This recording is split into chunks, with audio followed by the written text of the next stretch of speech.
1999년도라고 기억이 됩니다. 홍콩의 캐세이 패시픽 항공사 승무원들이 노 스마일 파업을 일으켰던 적이 있었습니다. 이 일이 해외 언론에 크게 부각된 적이 있었습니다. 항공사 승무원 복무 규정에 미소 부분은 포함되어 있지 않았습니다. 그러니까 미소를 지어도 짓지 않아도 그게 법에 걸리는 것은 아니었습니다. 그런데 항공 서비스의 핵심이 안전과 친절 아니겠습니까? 친절을 상징하는 그 웃음을 이렇게 거둠으로써 사업자에게 항의한 것입니다. 사실은 초강수 항의였던 것입니다.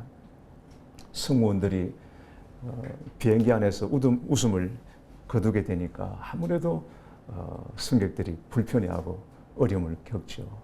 그래서 항공 매출에 심대한 영향을 미쳤습니다. 결국은 임원진에서 승무원들의 손을 들어줄 수밖에 없었습니다. 언젠가 주일에 낯선 분이 저희 교회에 한 분 오셨더라고요. 그래서 예배 마치고 뒤에 앉아서 예배를 정말 열심히 잘 드리는 분이었습니다. 그래서 예배 마치고 잠시 뵙고 어떻게 오셨냐 제가 여쭤봤더니 방송에서 제 목소리를 듣고 어떻게 생긴 목사인지 한번 보고 싶어서 왔다고. 그런데 아마 못 볼 걸 봤다고 생각했는지 그 다음부터 안 나오더라고요. 여러분, 여러분의 얼굴, 여러분의 표정은 지금 어떤 것 같습니까? 옆에 계신 분 한번 보시죠. 네. 어떤 것 같습니까? 좋습니다. 네.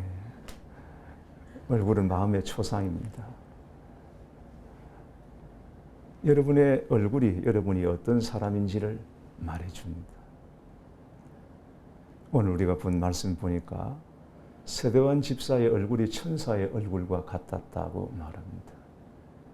근데 이 말씀이 참으로 놀라운 까닭은 이때가 기도하는 중이거나 예배하는 중이 아니라 논쟁하는 중이었다는 것입니다.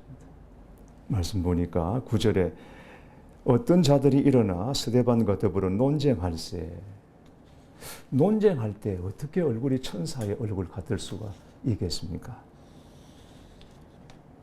복음을 방해하는 대적자들이 스데반과 논쟁하다가 논쟁으로는 이 사람 이길 수 없겠다 판단하고는 백성의 장로들과 서기관들을 충동질해서 종교재판에 세웠습니다. 그리고는 거짓 증인들을 세워서 스데반을 죽이려고 했습니다. 스데반이 그러면 그들의 저희를 모르냐? 다 알고 있죠. 그들의 목적이 뭔지를 다 알고 있죠. 다 알고 있는 중에도 그의 얼굴이 천사의 얼굴과 같았다고 말하는 것입니다. 모인 사람들이 스데반을 주목했습니다. 어떻게 흥분해서 얼굴이 일그러지는가를 보기 위해서 주목했습니다. 그런데 분노로 떨고 일그러져야 할 얼굴이 천사의 얼굴 같았다는 것입니다. 여러분, 천사의 얼굴은 어떤 얼굴일까요? 잘생긴 얼굴입니까? 그렇지 않습니다. 미인이라고 다 천사 같다고 말하지는 않습니다. 누구나 걱정거리가 없이 잘 먹고 잘 쉬면 얼굴이 훤해집니다. 그렇다고 천사 같다고 말하지는 않습니다. 남에게 기부를 많이 한 사람을 기부천사라고 말하고 웃는 모습이 아름다운 사람을 미소천사라고 말합니다. 또 위험을 무릅쓰고 남을 도와주는 사람을 수호천사라고 말하죠. 그런데 오늘 여기서 스데반의 얼굴이 천사와 같았다고 말할 때 그 천사의 얼굴은 수호천사니 기부천사니 미소천사니 그런 종류의 의미의 천사가 아니었습니다. 이 표현은 한마디로 말해서 예수님을 닮은 얼굴이라는 것입니다. 예수님을 닮은 얼굴. 사도행전 7장에 넘어가면 바로 이 사람들에 의해서 스데반이 돌에 맞아 죽습니다. 그런데 돌에 맞아 죽으면서 스데반이 어떻게 기도합니까? 저들에게 죄를 돌리지 말아 달라고 기도하죠. 저들을 용서해 달라고 기도하죠. 여러분, 이 기도의 원조가 누구이십니까? 그렇죠. 예수님이시죠. 예수님께서 십자가에 못 박혀 죽으실 때 예수님을 못 박는 그 무리를 향해서 아버지, 저들이 모르고 저렇게 하니까 저들의 죄를 사하여 달라고 예수님께서 기도하셨습니다. 예수님께서 죽으실 때 이 기도를 하셨고 스데반도 돌에 맞아 죽으면서 이 기도를 했습니다. 이것처럼 스데반 집사의 마음이 예수님으로 충만했다는 것입니다. 그의 얼굴이 천사의 얼굴 같았다는 말은 예수님을 방불케 할 정도로 예수님을 닮았다는 의미인 것입니다. 예수님처럼 살다가 예수님처럼 죽을 정도로 예수님을 닮은 사람. 물론 외모를 말하는 것이 아닙니다. 자, 그러면 어떻게 예수님의 얼굴을 가질 수 있을까? 저나 여러분이나 예수님 오래 믿었는데 나름 사명을 가지고 살아가는 사람인데 우리가 어떻게 예수님의 얼굴을 닮을 수 있을까? 여러분, 그것은 바로 나는 죽고 오직 예수님으로 사는 십자가의 능력으로 가능한 줄 믿습니다. 이것을 충만이라고 말하는 것입니다.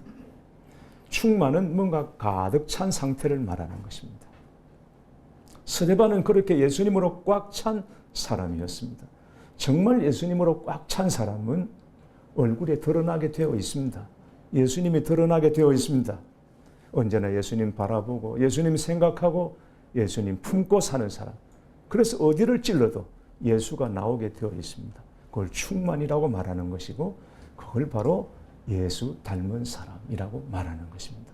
스데반 집사가 그랬다는 것이죠. 흔히 부부가 닮는다고 그러지 않습니까? 왜 닮을까요? 본부장님 뭐라고 말씀하셨어요? 아닙니다. 네. 저도 처음에 제 아내를 만날 때 서로가 닮았다는 생각을 한 적이 없고 그리고 주변에서도 뭐 닮았느니 어떠느니 그렇게 얘기한 적이 없습니다. 그런데 좀 살다 보니까 어디 가면 남매라고 그렇게 남매라고. 네. 그래서 마음이 서로가 굉장히 상해하고 그렇게 남매라고 그렇게 얘기합니다. 많이 닮았다고. 그래서 서로 마주 보이는 잘 모르는데 가끔 둘이 사진을 찍어 놓고 보면 좀 닮은 것 같기도 합니다.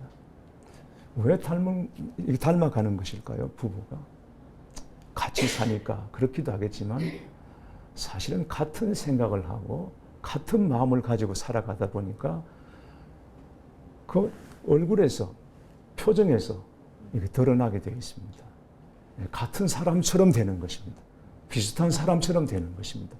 생각을 같이 하고 뜻을 같이 하고 서로 바라보면서 살다 보니까 그렇게 되는 것입니다.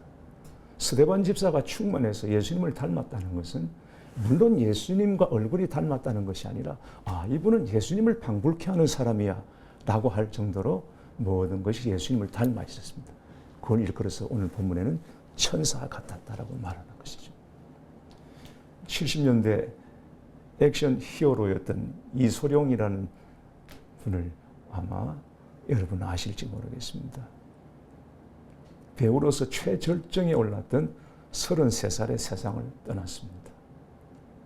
그 죽기 직전에 찍고 있던 영화가 사망유희라는 영화였는데 영화를 완성하지 못하고 세상을 떠났습니다. 유작으로 남기게 된 것입니다.